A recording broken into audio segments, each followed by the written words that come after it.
Ballon d'or annulé, qui sont les grands perdants? Ballon d'or, France Football a décidé de ne pas décerner de ballon d'or cette année. Les favoris à la récompense individuelle suprême, les habitués du podium ou ceux qui ne peuvent plus se permettre d'attendre, ils sont nombreux à perdre gros. Ils auraient pu profiter d'une année un peu moins souveraine de Cristiano Ronaldo ou d'une saison en Espagne sans titre pour Lionel Messi.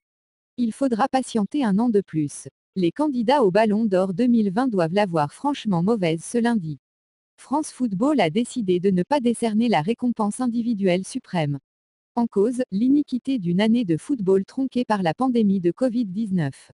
Quels sont ceux qui peuvent s'en mordre les doigts jusqu'au sang? D'abord les favoris. Après 6 mois de compétition, Robert Lewandowski, champion et meilleur buteur de Bundesliga, et Karim Benzema, champion de Liga et meilleur joueur du Real Madrid, semblaient les mieux armés à mi-distance pour accrocher le trophée. Cette annulation sera d'autant plus difficile à digérer que les deux hommes étaient pour la première fois de leur carrière des candidats crédibles à la plus haute marche du podium. À bientôt 32 ans, pour le Polonais, et bientôt 33, pour le Français, les chances d'arracher le ballon d'or aux griffes de Messi et Ronaldo semblaient de plus en plus minces. Lewandowski, Benzema, derniers espoirs envolés. Cette saison, sans compétition en sélection, leur offrait des circonstances favorables parce que Lewandowski aura bien du mal à briller avec une Pologne trop juste dans les tournois internationaux et parce que Benzema ne côtoiera plus les Bleus tant que Didier Deschamps en sera le sélectionneur.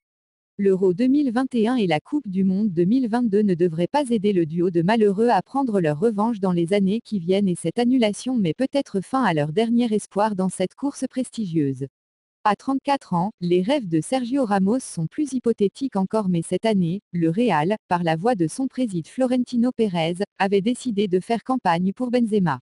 De quoi rendre la situation moins frustrante pour le défenseur espagnol. Sadio Mané, 28 ans, et Kevin De Bruyne, 29 ans, étincelant avec Liverpool et Manchester City, auront sans doute l'occasion d'y postuler à nouveau mais ils peuvent nourrir des regrets alors que cette année 2020 couronne leur talent.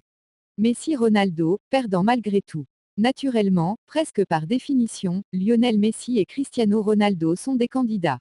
Le premier n'a rien gagné en Espagne mais affiché des statistiques, 25 buts, 21 passes décisives, qui auraient pu lui offrir la récompense suprême. Le second va sans doute arracher le titre en Italie et peut toujours espérer finir soulier d'or.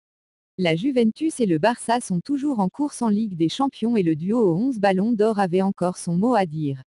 Cette annulation leur porte forcément préjudice. Si la courbe de leur performance se maintient au-dessus de celle du commun des mortels, le Portugais de 35 ans, qui aurait pu égaler les 10 podiums consécutifs de Messi cette année, et l'Argentin de 33 ans ne sont pas éternels. Une édition ratée, c'est une occasion en moins de marquer l'histoire.